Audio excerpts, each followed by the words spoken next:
Olá pessoal, tudo bem com vocês? Eu sou Jocely, estudante de agronomia, e vim aqui hoje ler para vocês umas páginas do livro Zoologia Geral 1, no qual já cursei essa matéria e separei algumas páginas aqui para ler para vocês. Antes disso, pessoal, quero pedir que vocês se inscrevam no meu canal, compartilhem, deixem seu like e também comentem. Sistemática e taxonomia. Todos os anos, novas espécies de animais são descritas, somando-se a mais de 1,5 milhões de espécies já descobertas.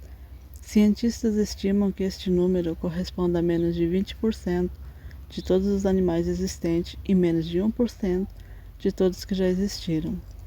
As diferentes culturas humanas classificam os animais de acordo com os padrões observados na diversidade animal.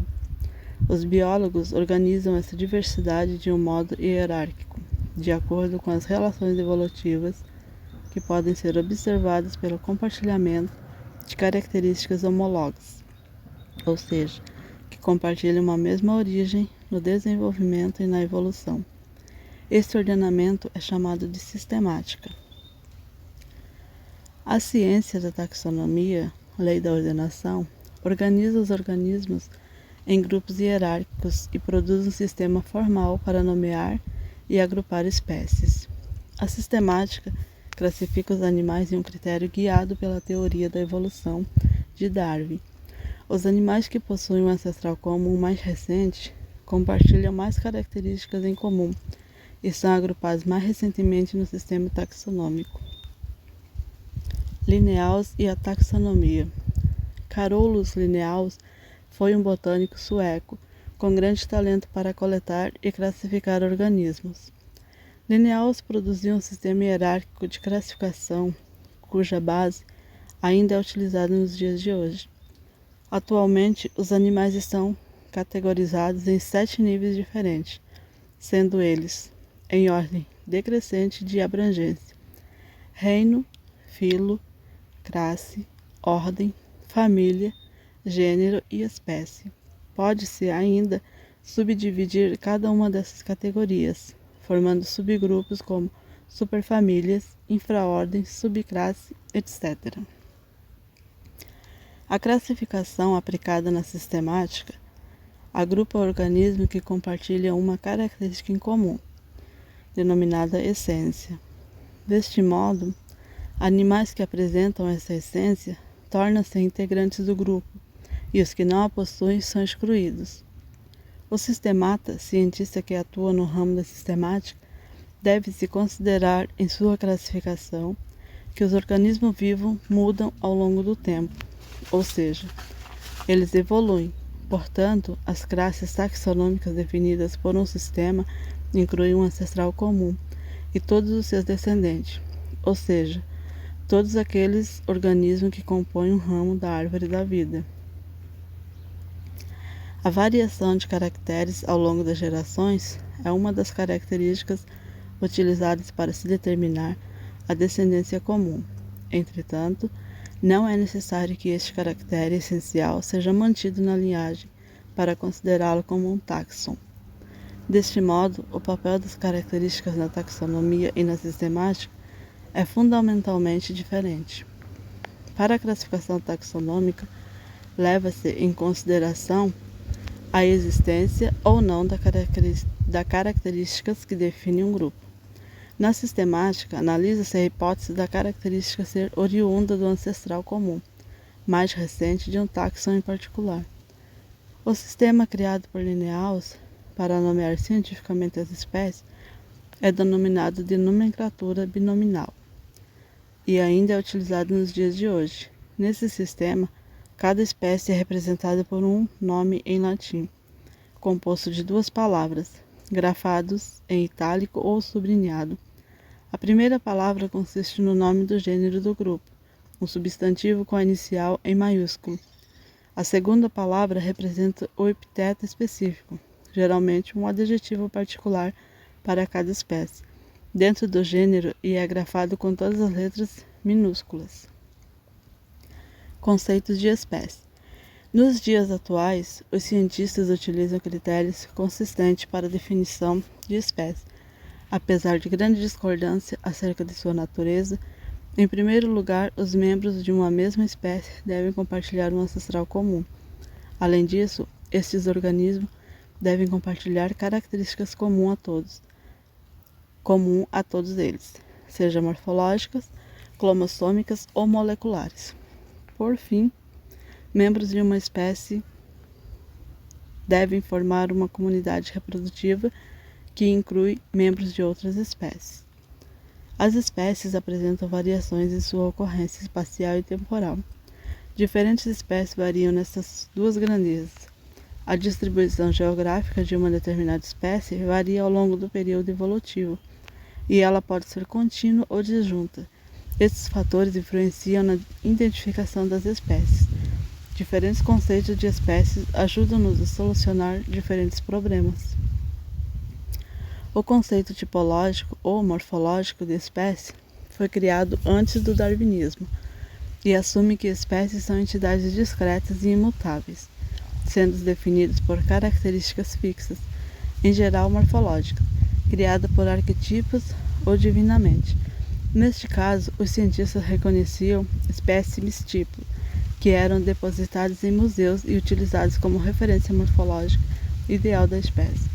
Atualmente, biólogos evolutivos descartam este conceito de espécie, embora algumas de suas tradições ainda continuem. Nos dias atuais, o conceito biológico de espécie é o mais importante, pois é inspirado pela teoria evolutiva de Darwin, criado por Donczewski e Mayr. Esse conceito define espécie como uma comunidade de populações intercruzantes isoladas reprodutivamente das outras e que ocupam um nicho ecológico específico na natureza. Neste caso, o critério que define a espécie não envolve características morfológicas específicas, mas sim evolutivas.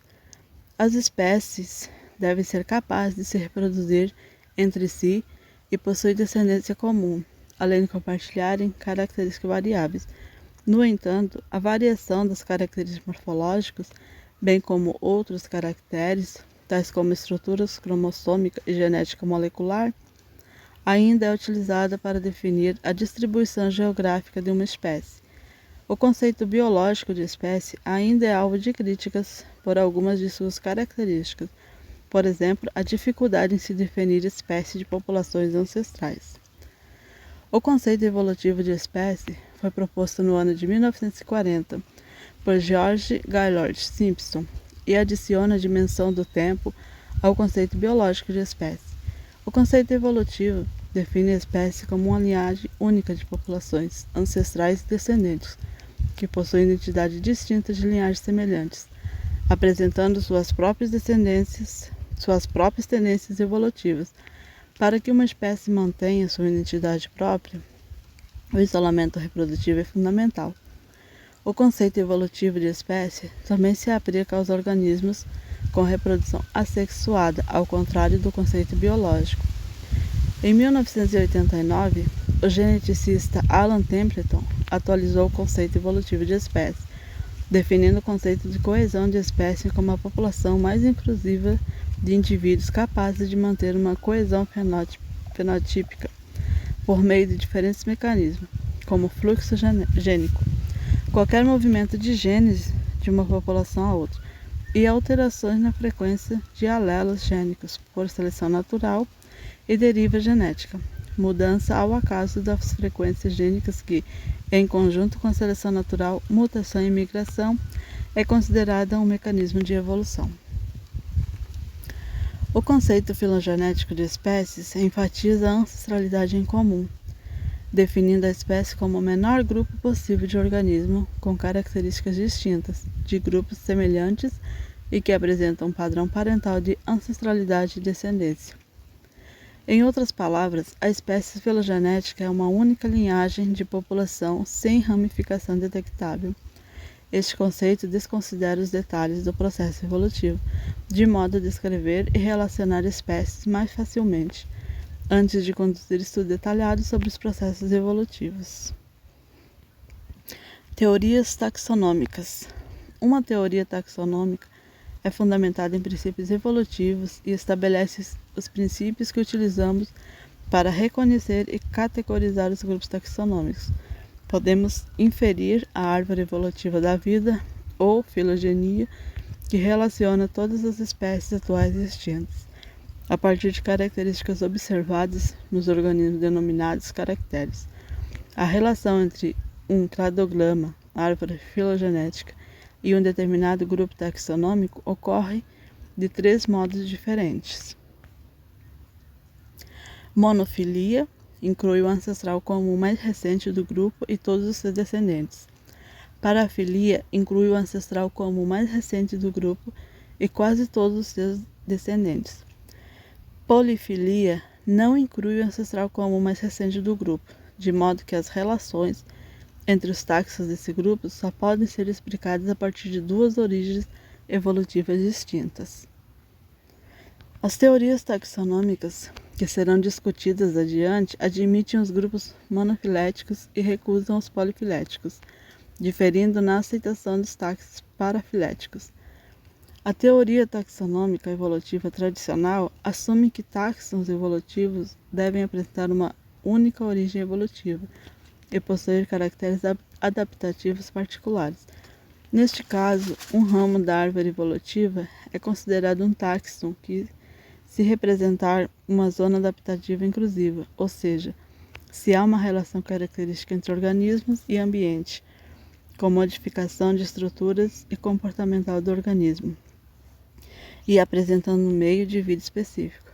Dá-se o nome de grado ao taxon que constitui uma zona adaptativa distinta. Os taxons evolutivos tradicionais podem ser monofiléticos ou parafiléticos. No entanto, para que a parafilia seja reconhecida, padrões de descendência em comum entre os taxons devem ser distorcidos. Em alguns casos, para que os taxons representem zonas adaptativas, deve-se comprometer a representação da descendência em comum. Assim, a taxonomia pode tomar medidas mais simples, deixando de lado a filogenia e fundamentando-se em padrões de similaridade mais genéricos. Este princípio é chamado de taxonomia fonética, que se fundamenta em padrões de similaridade morfológica e está intimamente associada à taxonomia numérica, que utiliza métodos numéricos para análise, e causou pouco impacto no cenário científico. A teoria da sistemática filogenética cladística enfatiza o critério da descendência em comum, fundamentando-se no cladograma do grupo analisado. Assim, os grupos parafiléticos que são acolhidos pela taxonomia evolutiva tradicional não são aceitos na sistemática filogenética. Apenas os taxons monofiléticos atualmente utilizam uma filogenia com base na taxonomia evolutiva tradicional e revisada parcialmente de acordo com a sistemática filogenética. Uma parte considerável dos grupos estudados é monofilético, mas alguns dos taxons parafiléticos clássicos, como peixes, por exemplo, ainda são utilizados. E é isso, pessoal. Espero que vocês tenham gostado. Se você chegou até o final do vídeo, não esquece de se inscrever, comentar e deixa seu like. Obrigada e até o próximo vídeo.